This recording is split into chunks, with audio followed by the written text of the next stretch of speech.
आज Doubtnut app download करें। Doubtnut पर अपने सभी गणित, रसायन विज्ञान, भौतिक विज्ञान और जीव विज्ञान के डाउट्स का करो सफाया। बस प्रश्न की फोटो खींचो, एक ही प्रश्न को क्रॉप करो और तुरंत वीडियो सोल्यूशन पाओ। अभी डाउनलोड करें। हेलो फ्रेंड, इस प्रश्न में दिए गए 6 वोल्ट और 12 वोल्ट विद्युत वाहक बल के दो सेल जिनके आंतरिक प्रतिरोध हमें दिए हैं क्रमशः 1 ओम तथा 2 ओम है, समांतर क्रम में जोड़े गए हैं। तो इस संयोजन से जो है 15 ओम के बाह्य प्रतिरोध में एक ही दिशा में धारा प्रवाहित हो रही है। किरचॉफ के नियमों की सहायता से हमें यहाँ पे 15 ओम के प्रतिरोध के सिरों के बीच विभवांतर का मान ज्ञात करना है। तो दिए गए प्रश्न के लिए हम जो है इस प्रकार से एक परिपथ बना सकते हैं, जहाँ पे दिया गया देख सकते हैं एक जो सेल है जिसका विद्युत वाहक बल 6 वोल्ट दिया गया है, इसका आंतरिक प्रतिरोध हमें 1 ओम दिया गया है। उसी प्रकार दूसरा सेल है जिसका विद्युत वाहक बल हमें 12 वोल्ट दिया गया है, इसका आंतरिक प्रतिरोध हमें 2 ओम दिया गया है। तो इस प्रकार से जोड़े गए हैं, समांतर क्रम में देख सकते हैं, समांतर क्रम ने हमें इसे जोड़ा है। ठीक है, अब इसमें जो है बाह्य प्रतिरोध है जिसका मान हमें 15 ओम दिया गया है, इसमें एक ही दिशा में धारा प्रवाहित हो रही थी। इसी कारण हमने धन सिरा को एक ही दिशा में जोड़ा है, यहाँ पे देख सकते हैं। तो मान लीजिए पहले सेल से धारा I1, दूसरे से धारा I2 प्रवाहित हो रही थी। यहाँ पे कौन सी धारा प्रवाहित होगी? I3। तो यहाँ से क्या प्राप्त होगा?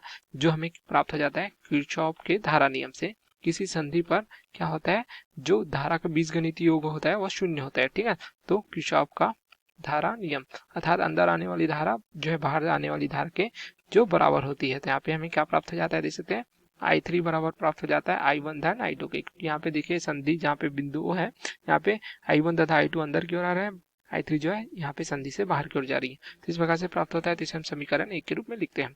अब यहाँ पे देखिए दो लूप हमें प्राप्त हो रहा है। इस प्रकार से जो है पहला लूप प्राप्त हो रहा है तथा उसी प्रकार इस प्रकार से दूसरा लूप प्राप्त हो रहा है।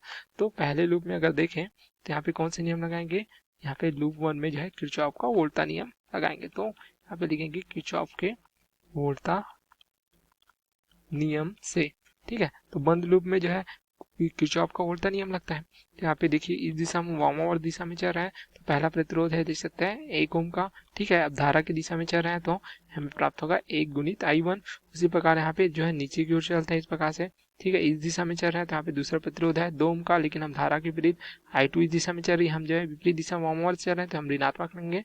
ठीक है, तो ऋण 2 प्रतिरोध का मान 2 ओम है, धारा I2 है, इस प्रकार से प्राप्त होगा। जो परिपथ का जो है यहाँ पे देखिए बंद परिपथ के कुल विद्युत वाहक बल के बीजगणितीय योग के बराबर होता है। यहाँ पे ऋण से धन की ओर चल रहे हैं तो यहाँ पे हम लेंगे क्या लेंगे? धन 6 वोल्ट लेंगे। उसी प्रकार नीचे की ओर जो है धन से ऋण की ओर जा रहे हैं तो यहाँ पे जो है ऋण 12 इस प्रकार से लिखेंगे। तो यहाँ से हमें क्या प्राप्त हो जाता है? I1 ऋण 2 I2 बराबर प्राप्त हो जाता है, हमें प्राप्त हो जाता है ऋण 6 के बराबर। तो इसे हम जो है समीकरण 2 के रूप में लिखते हैं इस प्रकार से। उसी प्रकार यहाँ पे दूसरा लूप जो हमें प्राप्त हो रहा है देख सकते हैं नीचे की ओर, यहाँ पे लूप 2 लिखते हैं। तो लूप 2 में भी हम क्या लगाएंगे? किरचॉफ का वोल्टा नियम से। ठीक है, तो यहाँ से हमें क्या प्राप्त हो जाएगा देख सकते हैं। यहाँ से हम देखें अगर तो यहाँ पे इस दिशा में चल रहे हैं हम, तो यहाँ पे 2 ओम का प्रतिरोध है, तो 2 यहाँ पे धारा क्या है? I2 है, हम धारा की दिशा में चल रहे हैं। उसी प्रकार नीचे की ओर आते हैं इस प्रकार से, तो यहाँ पे जो प्रतिरोध है 15 ओम का, यहाँ पे धारा क्या प्रवाहित हो रही है? I3 प्रवाहित हो रही है, बराबर कुल विद्युत वाहक बल। तो देख सकते हैं यहाँ पे केवल एक ही विद्युत वाहक बल प्राप्त हो रहा है इस प्रकार से, जिसमें ऋण से धन की ओर चल रहे हैं हम 12 वोल्ट में, तो हमें प्राप्त होगा धन 12 के रूप में।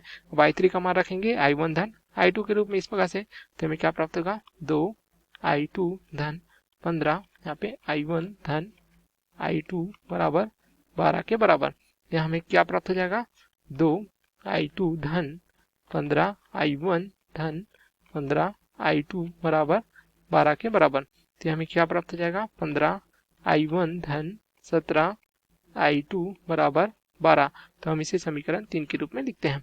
अब जब हम समीकरण इस प्रकार से 2 तथा 3 को हल करेंगे तो यहाँ पे लिख सकते हैं समीकरण 2 व 3 से इसको हल करने पर देख सकते हैं I1 तथा I2 के मान हमें प्राप्त हो जाएंगे। तो I1 बराबर हमें प्राप्त हो जाएगा ऋण 78/48 एम्पियर। उसी प्रकार I2 का मान हमें प्राप्त हो जाता है यहाँ से 102/47 एम्पियर के रूप में। तो यहाँ से हमें क्या प्राप्त हो जाएगा देख सकते हैं I3 का मान प्राप्त हो जाएगा। जैसे हमें पता है I3 का मान क्या है? I1 धन I2 के बराबर। तो यहाँ पे मान रखेंगे तो ऋण 78/47 धन 102/48 इस प्रकार से। तो यहाँ से हमें क्या प्राप्त हो जाएगा? यहाँ से प्राप्त हो जाएगा I3 का मान हमें जो है प्राप्त हो जाएगा इस प्रकार से 24/48। मात्रा क्या हो जाएगा? इसका हमें मात्रा एम्पियर प्राप्त हो जाएगा। लेकिन हमें प्रश्न में क्या पूछा गया देख सकते हैं 15 ओम के प्रतिरोध के सिरों के बीच विभवांतर। तो मान लीजिए 15 ओम के जो प्रतिरोध है इसके सिरों के बीच विभवांतर को हम इस प्रकार से V से प्रदर्शित करते हैं। ठीक है, तो यहाँ पे धारा क्या प्रवाहित हो रही है? I3 धारा प्रवाहित हो रही है। तो V के लिए हमें क्या सूत्र प्राप्त हो जाएगा? V बराबर हमें प्राप्त हो जाएगा इस प्रकार से I3 गुणित 15 के बराबर। तो यहाँ पे इस सूत्र का उपयोग करके हम जो है ज्ञात कर सकते हैं विभवांतर V का मान। तो I3 का मान देख सकते हैं हमने प्राप्त किया है 24/47 गुणित यहाँ पे देख सकते हैं जो 15 ओम है, ठीक है, तो 15 यहाँ पे रखेंगे इस प्रकार से। तो V का मान हमें क्या प्राप्त होता है, यह हमें जो है 7.66 वोल्ट जो है प्राप्त हो जाता है 15 ओम के प्रतिरोध के सिरों के बीच विभवांतर का मान। तो यही हमें इस प्रश्न में पूछा गया था। तो हमारा उत्तर इस प्रकार से प्राप्त हो जाता है 7.66 वोल्ट। देखिए यहाँ पे पूछा गया था जो इस प्रकार से 15 ओम का बाह्य प्रतिरोध है, इसके सिरों के बीच विभवांतर, ये हमें 7.66 वोल्ट प्राप्त होता है। Okay, thank you. कक्षा 6 से 12वीं से लेकर नीट, IIT, JEE वो एडवांस के लेवल तक 1 करोड़ से ज्यादा छात्रों का भरोसा। आज ही डाउनलोड करें डाउटनेट ऐप या व्हाट्सएप करें अपने सारे डाउट्स 8400 400 400 पर।